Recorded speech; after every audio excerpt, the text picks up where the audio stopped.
In other words, government exists to serve us, not the other way around. Hello, I'm Dr. Gloria Frederick, your host. Thank you for joining us. I want you to know that this podcast is all about how we, the people, take action to address the challenges to our well-being in Washington, D.C., in the State House, and within our local communities. We hope to offer lessons learned and actions to take to empower ourselves and our communities. Our guest today is a pastor, advocate for social justice, connector for churches and communities, leadership trainer. Her work calls on us to take moral actions to our daily lives, including activists, civic leaders, artists, leaders, and those in our local communities. Reverend Broome's advocacy spans not just North Carolina, but across the nation. I am so pleased to introduce Reverend Dr. HANNA Broome. I'm Reverend Dr. HANNA R. Broome, Director of Religious Affairs for Repairs of the Breach. I am a Black woman, a preacher, a mother. I am an ordained elder in the AME Zion Church. I'm a womanist theologian who believes that God shows us at the intersection of scriptures and streets. I'm also the president of the North Carolina Council of Churches. I grew up watching policy land on people's bodies, who gets health care, who gets a living wage, who gets believed. My womanist theology trained me to read the Bible from the underside, standing with Hagar, the Seraphician mother, the bent over woman, where empire is not an idea, but it's a pressure. So my philosophy is simple. Faith that stays private is charity, but faith that shows up in public with love and truth becomes justice. So ministry has called me to the pulpit, and the gospel has pushed me into the public life. Because Isaiah's repairs of the breach isn't a metaphor, it is a mandate for all who believe that Jesus, who heals people, also confronts systems. That's the lane that I'm in. That is the ministry of my prophetic witness, and that flows right into, the work that I do for repairs of the breach. Let me pose a question while we're waiting. Our listeners would be interested in the origins of the name Repairers of the Breach. How did that name come about? How old is the organization? What your mission is? Give us some information about Repairers of the Breach. Okay. Repairs of the Breach was founded in 2015 by Reverend Dr. William Barber II out of North Carolina's Forward Together Moral Movement. It builds grassroots power to confront immoral and illegal policies harming the poor and the marginalized, labor rights, voting rights, LGBTQ, dignity, health care, criminal justice, and more. We sustain the national moral movement, uniting across race, class, gender identity, sexuality, ethnicity, faith, and other lines, committed to repairing the breaches caused by centuries of systemic oppression and injustice. Our name comes from Isaiah 58:12, where it says, "Repairers of the breach, restorers of streets to live in." And so we reclaim the language of morality from religious extremists who claim the preeminent moral issues of prayer in school, abortion, or property rights. And so as you see our faith traditions, all across our faith traditions, there are three words that connect us: love, justice, and mercy. That in our Constitution teach us that morality looks like how we treat people most impacted by systemic oppression. So, Repairs of the Breach, we center impacted voices. We train more advocates to practice moral analysis, moral articulation, developing a moral agenda, and then moral action. And that's to confront unjust policies. And we do that through sustained, disciplined, nonviolent action. So repairs of the breach is this umbrella, this long arch that we make sure that anything that we're talking about, it ushers into the third reconstruction. There's data that's behind it. We're not just talking, but there is actual data that girds under the moral actions that we do. How do you get people to accept what you're saying and then how do you get people involved? Well, if you are affected by laws, you are involved already. Being able to speak out, uh, our clergy goes through the prophetic council, which is made up of all different faiths and non-faiths, but moral leaders, people of conscience. People join through our any of our civic and moral engagements, our moral actions, or whether we're in DC, they sign up, they go to the website, they even come to support. So getting people involved is really asking that basic thing. Just like your podcast is We the People, everybody is affected by unjust policies. Is it not Martin Luther King who said, something that affects me directly may affect you indirectly because we are all interconnected in this thing called humanity. That's right. And so getting Uh-huh. involved That's means right. that we're And, all and involved. and it's hard to sometimes it's hard to get people to understand that Yes. connectivity, and you do it so well.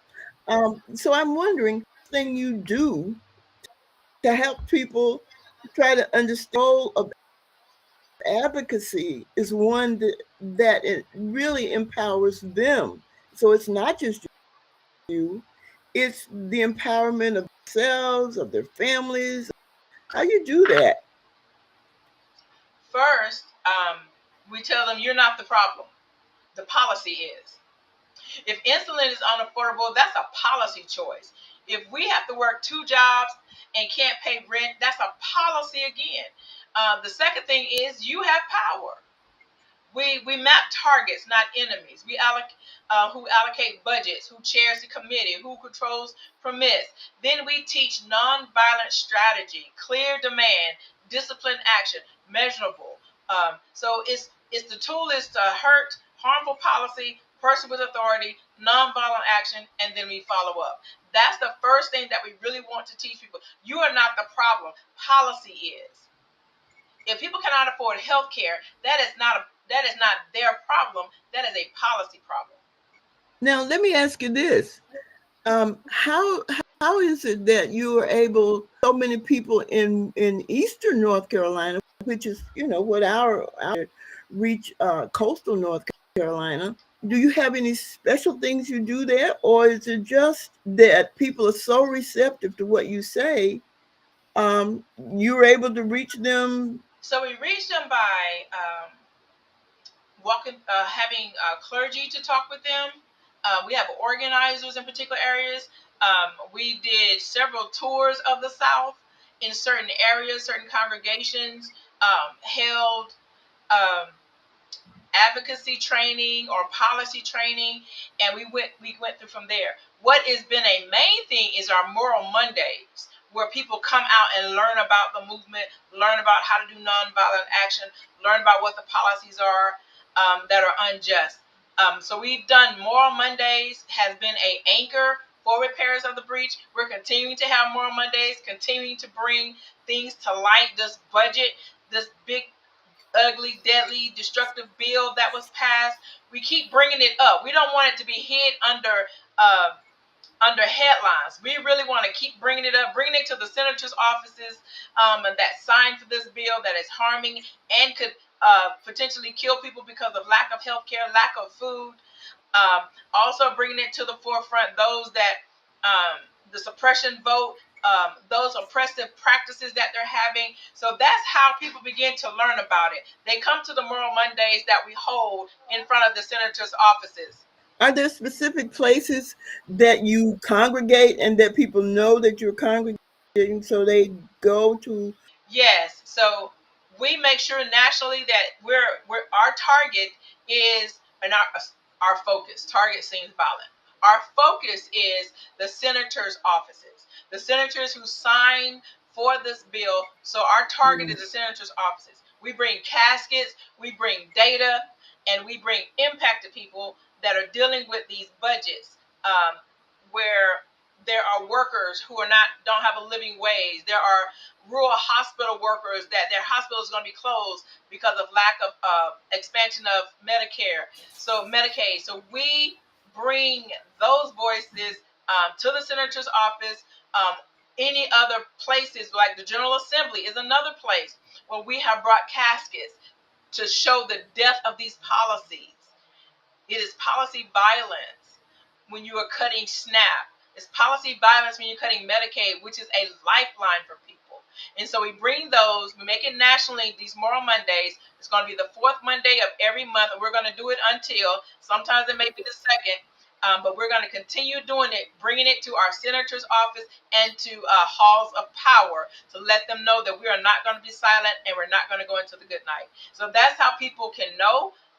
They can go to the website and by their state can find out where that Moral Monday is happening. How do you tell community leaders to help them understand that what you're doing and what we all are trying to do, as well as the individuals and the community, you help people understand those kinds of connections? Well, we reach out to clergy, which is one of our I guess, conduits to getting the information out to communities. We reach out to justice organizers, justice organizations. We reach out to partners that have partnered with us on different things in DC and in different states. And that's how we begin to build a delegation, a coalition, a moral fusion of different voices, different organizations that have the commonality of basic human rights for all, regardless of where you come from. We are all connected by humanity. So that's how we get that information. We connect with people that are leads. Some people will call us and say, hey, I want to join. I want to be a part. What can I do? So that's another way. People will send us an email and say, I would love to help. And then we begin to have one-on-one conversations, and then we go to delegations and groups, and then it branches off from there because people get excited and people are concerned about their everyday living. And how can I help my neighbor? And so that's how people start joining because they become impactful. How do you connect what you're saying? I mean, they might be comfortable with reach out and about the politics, but it's the morality that or the church involvement that might be of issue. What do you think? Well, so if you take it to the streets, there is no church. If we begin to look at one another as human beings and our basic consideration that everyone has the right to live, whether you're a church goer or whether you are at a temple or a mosque or in the street, everybody has the right to live. Everybody has the right to life, liberty, and the pursuit of happiness. So even if you are of faith or no faith, you have a right to live. You have a right to walk down the street and not be kidnapped because of the tint of your skin. Everybody has that right. So regardless of what church you're in, regardless of what faith that you believe in, you are a human being and want to live and desire to live with dignity. So if that's our commonality, is that each and every person should be able to live in dignity. Then regardless of whether you go to church or not, that is our commonality is humanity.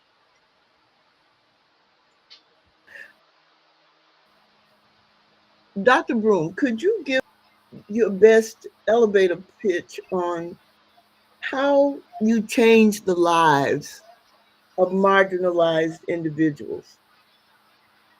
Because I know you made outreach and you made so many people change their way of thinking, especially in these times, these economic and moral bereft times, that you have some stories to tell.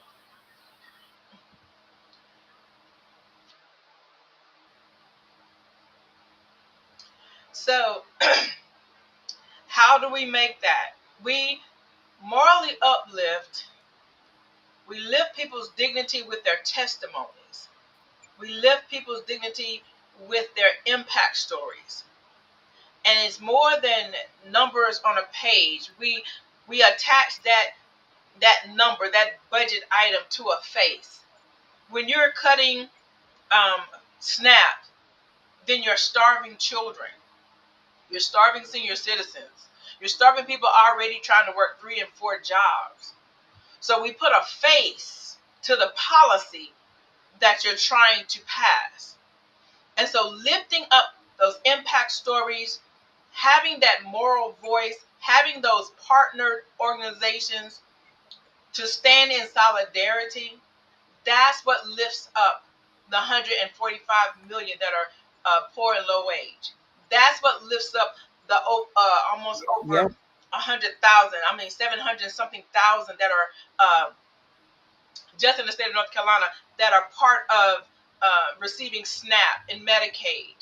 Even if you expand it, which is what we're asking for, more people will lives will be saved, not lost, saved. And so that's what we do. We lift up those stories. We lift up people's dignity with their testimonies for all the world to hear. Because it's not just you doing something in the dark of the night, but we're bringing those stories to light so that people know your policies are harming people, your policies are killing people. And so we lift up people's dignity with their testimony and their impact stories. I just have one. Thank you for that response because I'm having a little trouble with my internet here, but thank you so much for being Yes. patient.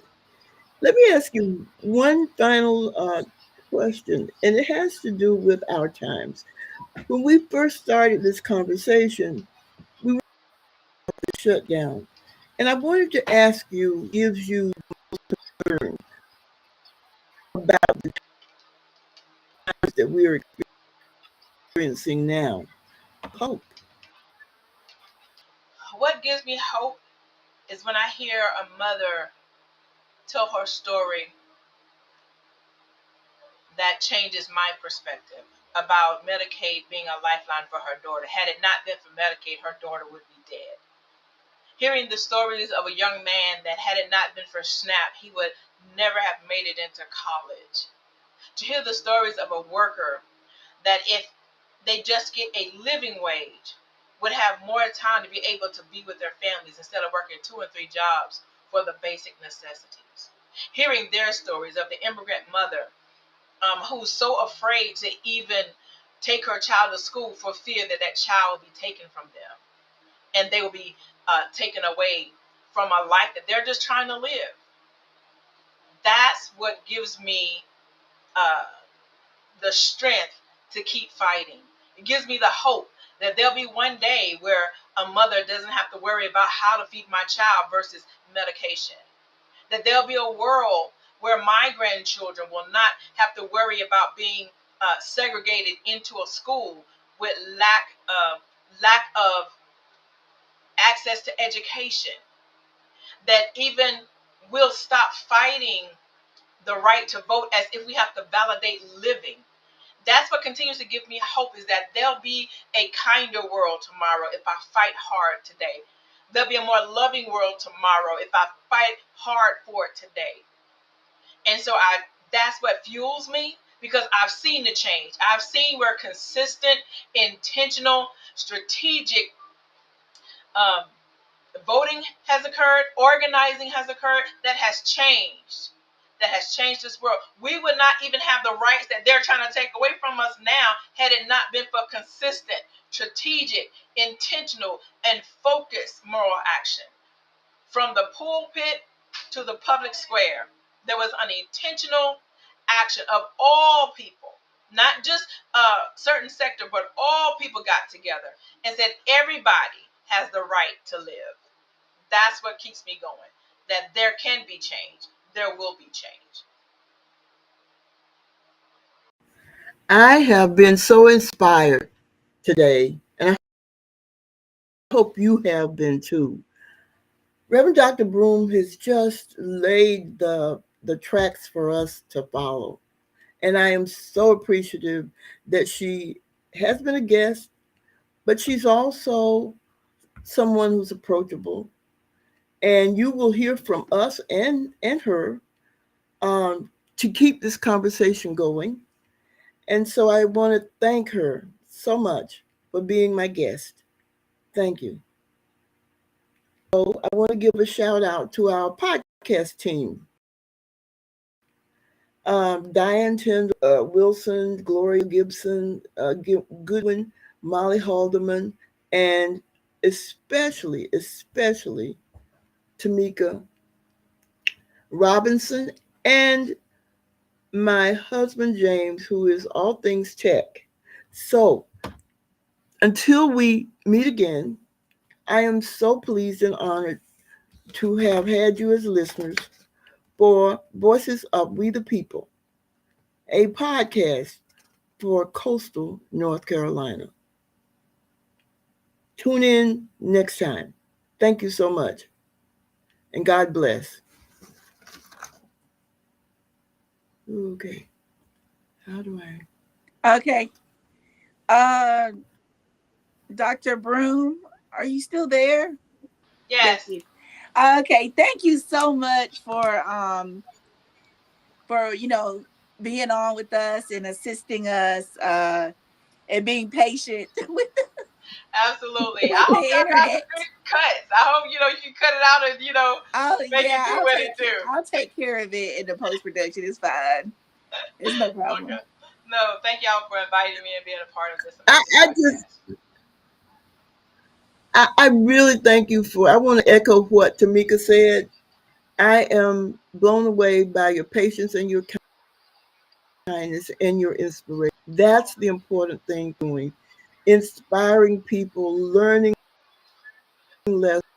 Why? Because we have really quite a march ahead of us to the next election. We have Yes. to be strong. And you're helping Yes. us to learn that, Thank to you. do that. Thank you so We'll much. be in touch. We won't Absolutely. lose you. All right. Thank y'all so much. Have a good night.